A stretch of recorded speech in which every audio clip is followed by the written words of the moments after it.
guys, welcome back. Thank you so much for clicking on this video. Before we start this video, the AES Customs had a meeting. Please listen to the meeting and I'll be back to share the other news with you. Thank you.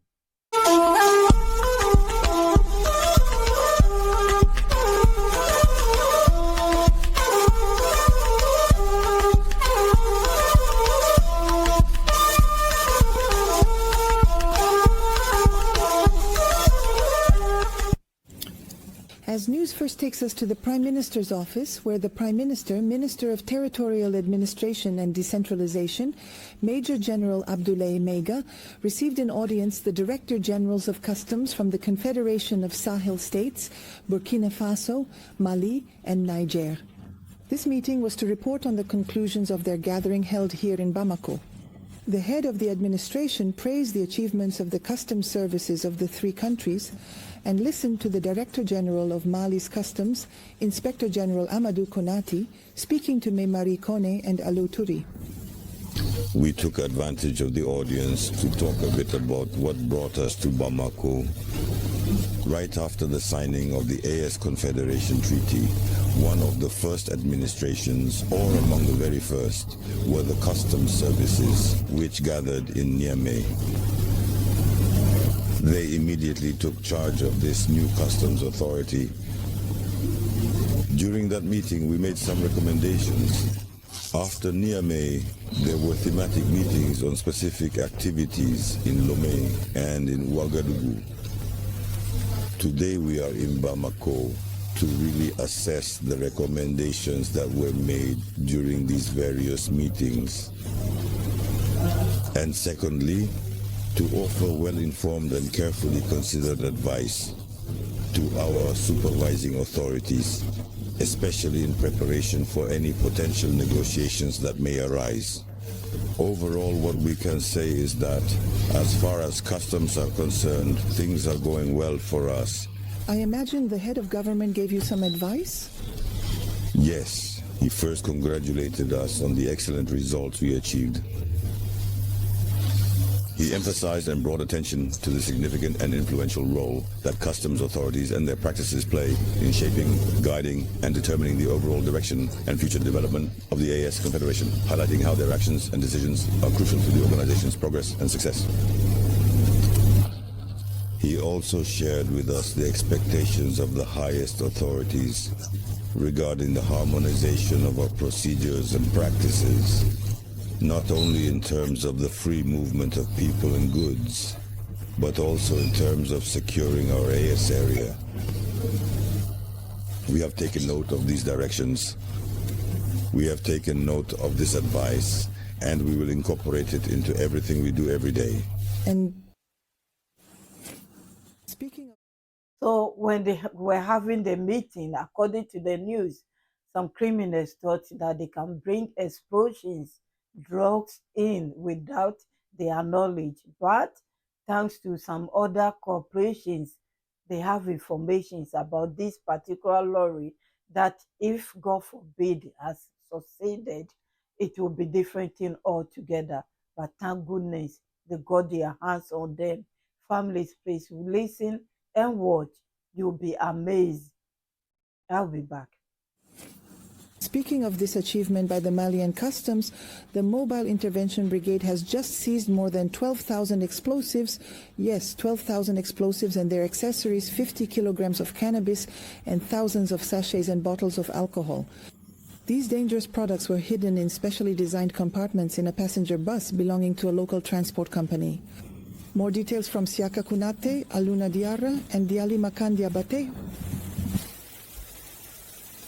A remarkable operation by the Customs Mobile Intervention Brigade. They seized 12,760 explosives, 3,275 detonators, an equal number of detonator cords, 60 balls of cannabis resin totaling 50 kilograms, 3,960 sachets, and 1,100 bottles of alcohol, all of which were also confiscated on board a bus belonging to a local company. When we received the information about this bus coming from a neighboring country, we put it under surveillance, and it lingered along the way before arriving in Bamako. Of course, it was being followed. When the bus arrived, we brought it into the courtyard. We conducted a thorough search where we found significant quantities of explosive sticks hidden in specially designed compartments in the luggage holds. It is rare to make this kind of seizure all at once. Explosive sticks, detonators, and explosive cord is very rare. And we have just seized all of these dangerous items together. The BMI carried out this search by thoroughly utilizing the information provided to them by customs authorities from certain countries in the sub-region. This seizure stems from the Director General's ongoing commitment through intelligence gathering to strengthen and intensify the fight against fraud. As you have seen about a week ago, there has been a surge in seizures. This is not by chance. It is the result of an intelligence system of work on intelligence that was prepared to achieve this outcome. This is an exceptional seizure, given the nature of the products that were fraudulently brought into the national territory for criminal purposes. It comes at a time when the Director Generals of Customs from the AES area are meeting in Bamako. It was truly an exceptional seizure, primarily because the meticulous planners of these criminal schemes had thoroughly done all of their calculations, leaving almost nothing to chance. They thought that taking advantage of the meeting we are currently holding with the AES, Customs would absolutely be fully mobilized for the success of this significant event. They miscalculated. They had assumed that during this particular period, customs officials would likely let their guard down, but in reality, they were completely and utterly wrong.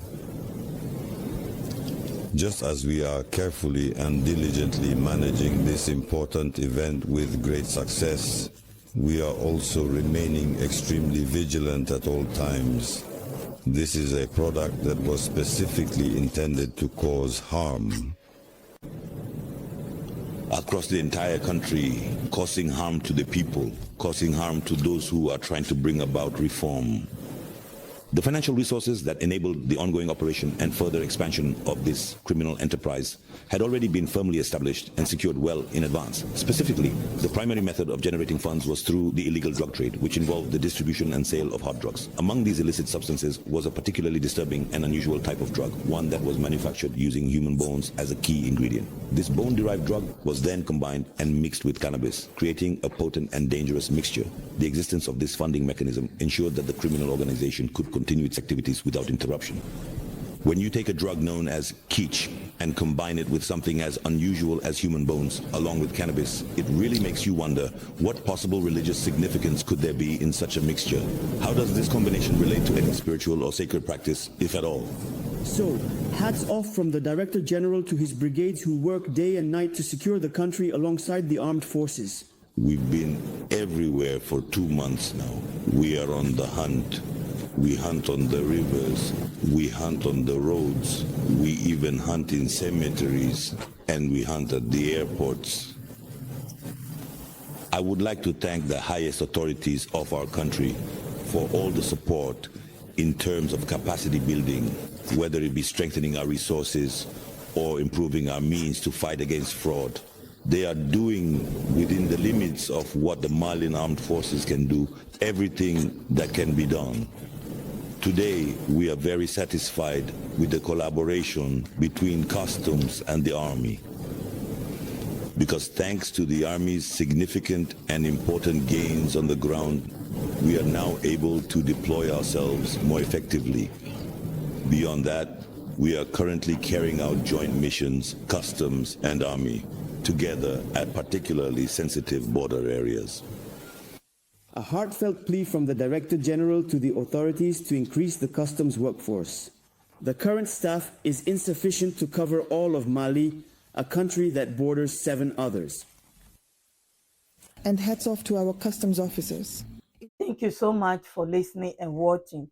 I said, what is going on? I've been seeing a lot of arrests, but this is to the next level, as you can tell. But thank goodness they got their hands on these drugs. Otherwise, who knows? And not only the drugs, the explosions. What are they going to use them for? We know that already. According to the video I just made, they are planting them all around. They are using some of them at the mining site as well, the illegal mining site that they don't get their hands on now. So yes, it's good that somebody, congratulations, whether it's organization, a country, whoever, take them off. I'm not saying that the AES is weak. No, they are catching them almost every day, but not to this extent. It wasn't long ago when I shared what happened in Burkina Faso. The video is there. If you haven't seen it, just leave a comment and I will link it for you to watch. A large sum of drugs as well. This is where they are getting their money from. Another way of not bringing cash into the country. Where are they getting them from? You know the answer already. I'll leave you here. Credit to ORTM and congratulations to the Malian Customs, Niger, Burkina Faso, AES for working together to catch these criminals. I will see you soon, families. Bye-bye.